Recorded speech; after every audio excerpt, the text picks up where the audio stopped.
Hail and greetings all, Ragnarok Prepper here, and we're about to begin a new voyage. I'm sure if you saw in the last video, we were talking about our upcoming experiments. So today we are going to begin the process to make ghost pepper pineapple hot sauce, Habanero Peach hot sauce, and a Cayenne Blueberry hot sauce. Now you want to make sure that the jars you're going to use are completely sterile. I boiled these for 15 minutes, cleaned them again. We don't want to have any contamination from our previous fermentations in the new ones. All the lids are cleaned up, ready to go. So what I'm going to do right now is I'm going to start processing the fruit and the peppers, and then I'll see you in a moment. Alright guys, I apologize. We had to move shop into the, in the Papa shop. So anyway, you want to remember when you're preparing your peppers to gently wash them with water. You don't want to use any kind of produce soap or anything like that. You don't really want to scrub them down. You want just a rinsed pepper that's clean, not rotten, no signs of illness. And what I did is, for the first batch here, which smells amazing by the way, this is the ghost peppers, garlic, and 1/2 of a pineapple. So this is what we got from that. But it just, I never thought those two scents would go together like they do. Then next we have our peach, which there's garlic, habanero peppers, and 3 peaches peeled. And then for our last batch, we have our cayenne peppers, garlic, and blueberries. Now the blueberries are just whole and washed right now. When we put them in the jar, I'm probably going to mash them up a bit.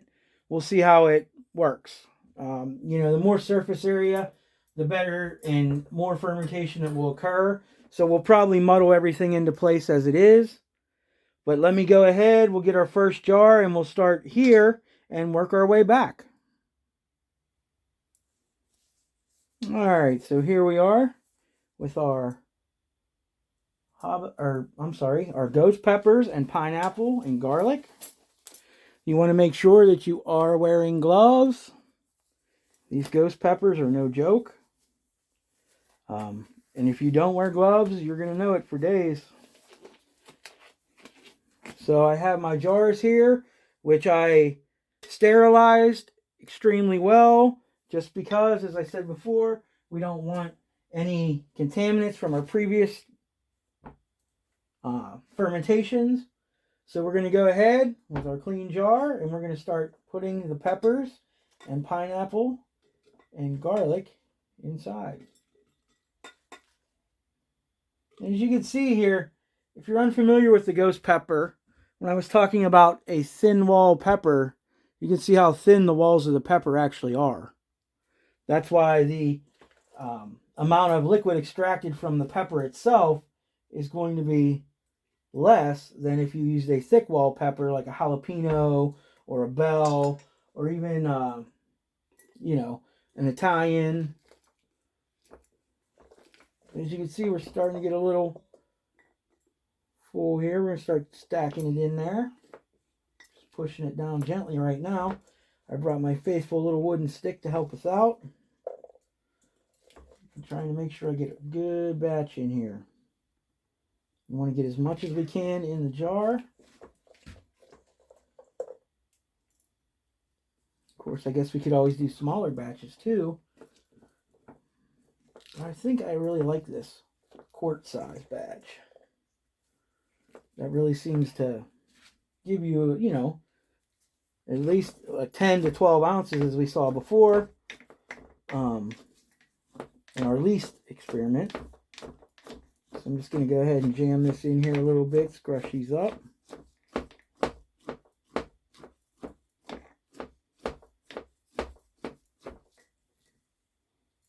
some room for more.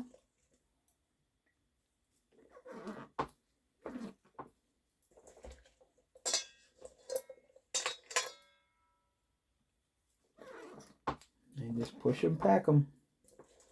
We want them to be all underneath that brine in there.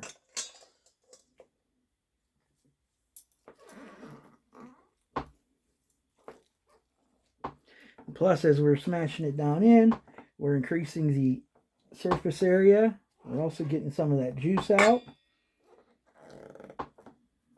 which will mix with our brine. Now, one thing I am curious about adding the fruit to the hot peppers is that extra amount of sugar in there. I think we're going to have to pay a close eye to our fermentation to make sure we don't develop any interesting friends. As I showed you before, that calm yeast, that's nothing to worry about, but we really would not want any of the other molds to enter in. And it seems that mold follows sugar. All right, so we got all that in there. Set our bowl to the side. And we'll just mash that in there a little bit more. Getting a nice array. I love the coloring here too. I bet you that's going to be a great sauce. That fiery yellow and orange. We're already getting some fluid in there. All right. Now we're going to go ahead and we're going to mix up our brine. And we're going to fill the jar with the brine. All right. Let's go ahead and get our salt here. And you want to remember to use non-iodized salt, such as canning and pickling salt. And we're going to get some water here, non-chlorinated water. So you don't want to be using your tap water if you're in the city. So I'm going to fill up our jug here. We're going to make some brine. So right now we have 500 milliliters water. Okay. So we want to remember our salt brine is 20 grams of salt per 1,000 milliliters of water. So we're going to go ahead and put our 20 grams into our water here.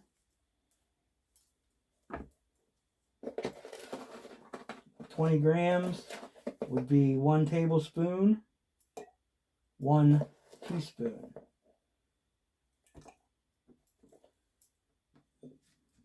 Go ahead, mix this up.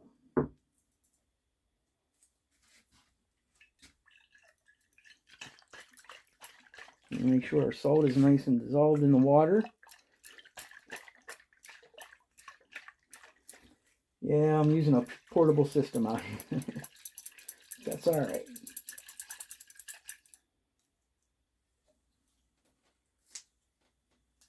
So we're going to go ahead and we're going to take our jar and we're going to add the brine.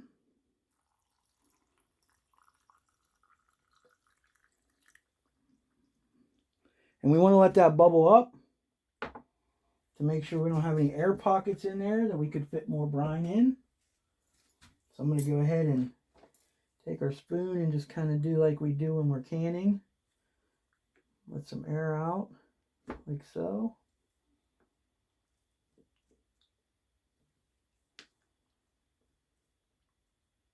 Yeah, there was quite a bit of bubble in there. All right. I'm going to add a little bit more brine in there.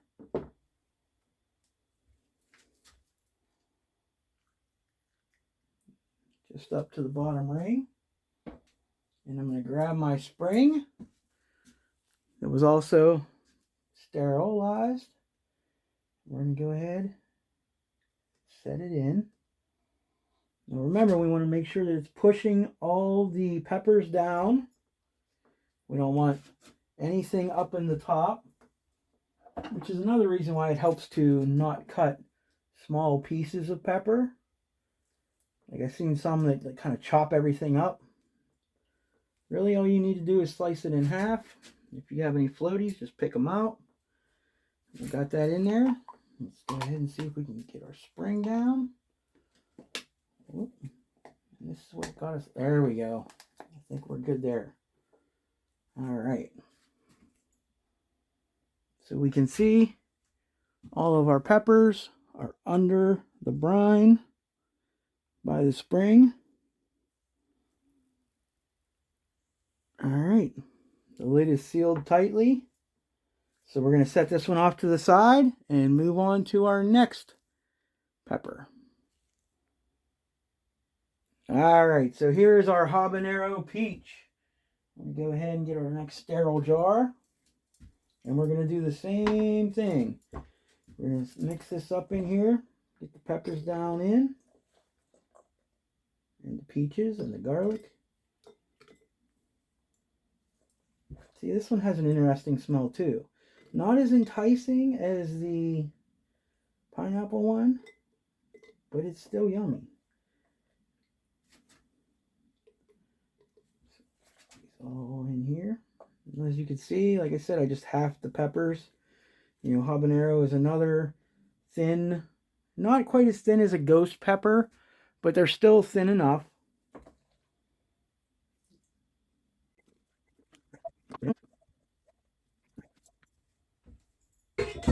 So, let's start working this down.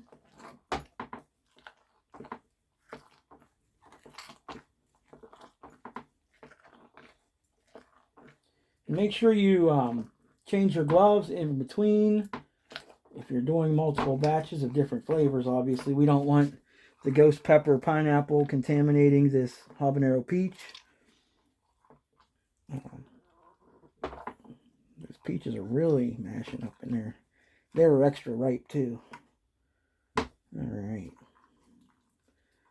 So again, we're going to add our brine. Same thing here.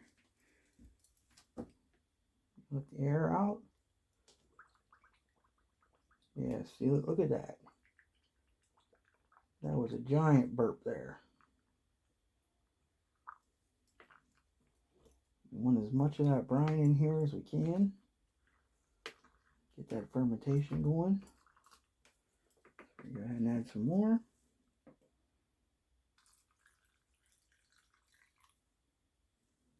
I'm going to go ahead and burp it again just to see.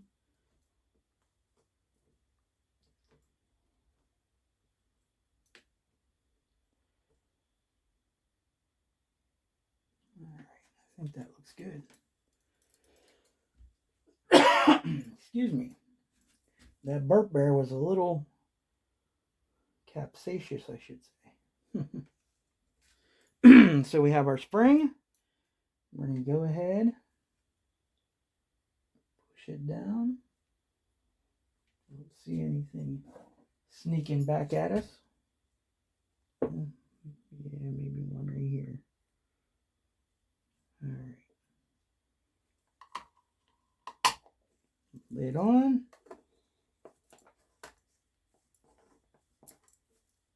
All right. It seems that everything is under the brine. We'll keep a close eye on that. We'll set this one aside. Change our gloves. And we'll be right back. And now we have our blueberry, cayenne peppers, garlic. We'll go ahead and grab our jar. Wow. That habanero is still in the air. That burp. I'm going to have to watch. Ghost pepper didn't burp like that. I'm just going ahead, getting our fruits and vegetables right down in here. garlic. Now this idea was a new one to me. We had a bunch of blueberries and started investigating, and it seems that blueberry is actually very common additive to a variety of hot sauces. So I'm going to be really curious about the flavor of this one as well, because I've seen there are recipes to mix it with just about any pepper out there. I mean, they had ghost pepper blueberry and habanero blueberry, reaper blueberry. I mean, it seems to be a versatile ingredient. But I'm wondering how that sweetness will end up affecting our end flavor. And that's one thing about these fermented sauces, is you really can taste that fresh pepper or garlic, you know, whatever you're adding in, and you really taste each layer of it, and it tastes like you just pulled it out of the garden. I've never had that in a bottled hot sauce from the store, that's for sure. So that alone in itself is impressive. All right,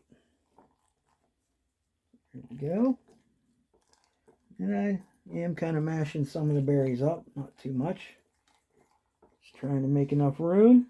We're going to put our brine in. And I am I am mixing fresh brine every time we do this. I want to be sure that we have that salt level in there. We would not want to have a faulty fermentation due to a lack of salt in the brine.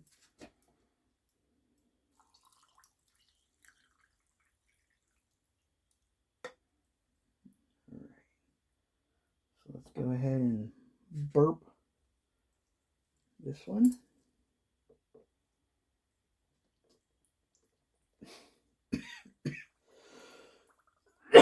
Excuse me.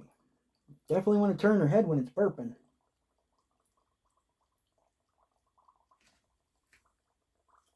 I don't know if you can see that there. I'm sure you can hear it.